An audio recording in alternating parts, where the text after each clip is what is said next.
para iniciar, ministra, falar um pouco sobre a criação do Ministério, né, a criação do Ministério do Esporte. Por que é importante ter uma pasta toda só dedicada a esse tema? Por que é tão importante, né, essa volta do Ministério do Esporte? Bom, primeiro é bom estar aqui com vocês também, é bom estar falando com a comunicação pública, né, do governo, é super importante isso. E também, né, dizer que o Ministério está aberto aí para a gente manter essa conversa e atualizar as políticas que a gente tem né, a intenção de desenvolver aqui à frente do Ministério. E é exatamente esse é um dos motivos da importância de ter um Ministério, para poder ter numa área, ainda mais numa área como o esporte, que tem muito em termos de estrutura para construir, em termos de política para construir, não existe mecanismos que garantam acesso a crianças, a jovens, a adultos, à prática de esporte e atividade física. A gente tem um sistema de educação que ele é universal, a gente tem um sistema de saúde que também né, atende a toda a população, e o esporte ele não tem isso. Então, para construir uma política assim, a importância do Ministério é muito maior, né?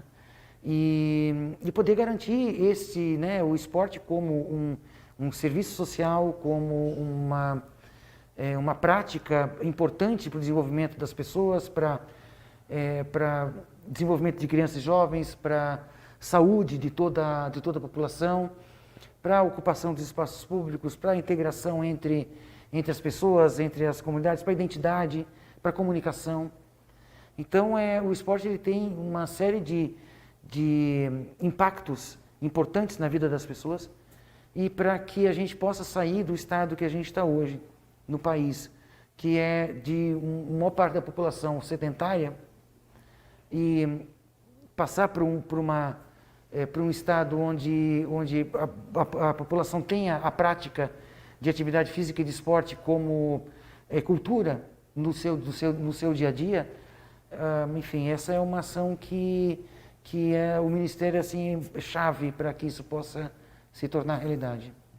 Sim, ministra. E na sua posse, no início do mês, a senhora disse que o presidente Lula a convidou para assumir o Ministério para fazer uma revolução do esporte. O que significa isso? Porque a gente tem, e o presidente Lula, ele é assim, ele me convidou para essa posição exatamente porque ele tem esse entendimento que o esporte ele precisa estar na cultura das pessoas, no dia a dia das pessoas. Ele traz muita vivência do futebol, que foi o que ele fez quando jovem, né, e que ele, enfim, tinha essa prática presente na vida dele, e ele entende que isso se expande para outras modalidades. Então, com essa visão, de uma maneira simples e direta aqui, a revolução é fazer com que esse direito que está previsto na Constituição, que está previsto no Estatuto da Criança e do Adolescente, ele seja garantido na prática. Ministro, então, falando sobre estratégias, né, o esporte ele vai ser usado como instrumento de inclusão social também? Isso vai ser trabalhado aí nos próximos 4 anos aqui pelo Ministério?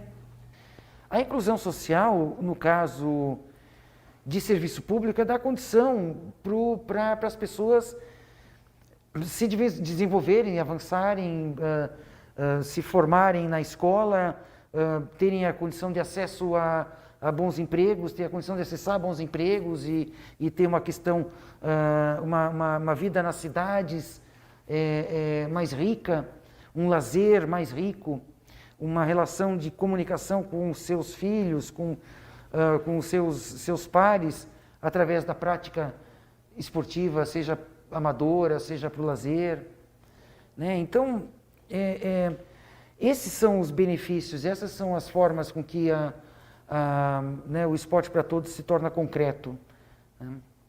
Certo. Então, o Brasil é um dos países mais sedentários do mundo, né, com cerca de 30% da população ativa. Como mudar esses números, ministra?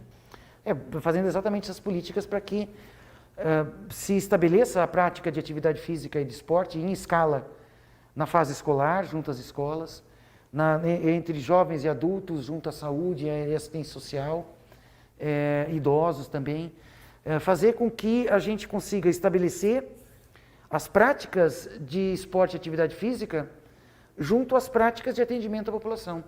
Então a educação pública tem que garantir um volume de horas semanais, um volume de horas anuais de prática esportiva de qualidade para todos os seus alunos. Esse é o ideal. É atrás disso que se vai, né? E a prática nessa fase, ela é chave. Se você conseguir fazer uma geração, educar uma geração ativa, você quebra esse ciclo de sedentarismo. Então, para quebrar o sedentarismo, você tem que realmente aumentar a cultura da prática e aumentar o acesso.